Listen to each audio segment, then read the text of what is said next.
Hi అండి అందరికి. ఇవాళ మా పెద్దక్క వచ్చిందని చెప్పి బోటి తీసుకొచ్చి చేశాను అనమాట. చాలా ఇష్టం బోటి అంటే మా పెద్దక్కకి.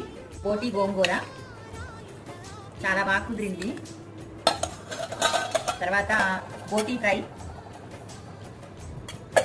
తర్వాత దోసకాయ పచ్చడి, నా చిన్న కూతురు తింది కాబట్టి ఆలూ ఫ్రై, వేడి వేడి అన్నం. చూస్తున్నారా? కాదు, బోటి కూర నాకు కూడా చాలా ఇష్టం అండి.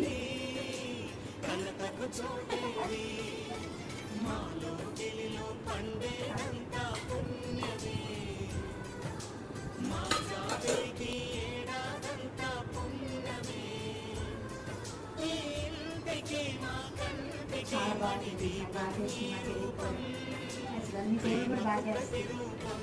బోటి గోంగూర, బోటి ఫ్రై ఎంతమందికి ఇష్టమో నాకు కామెంట్ చేయండి. బాయ్.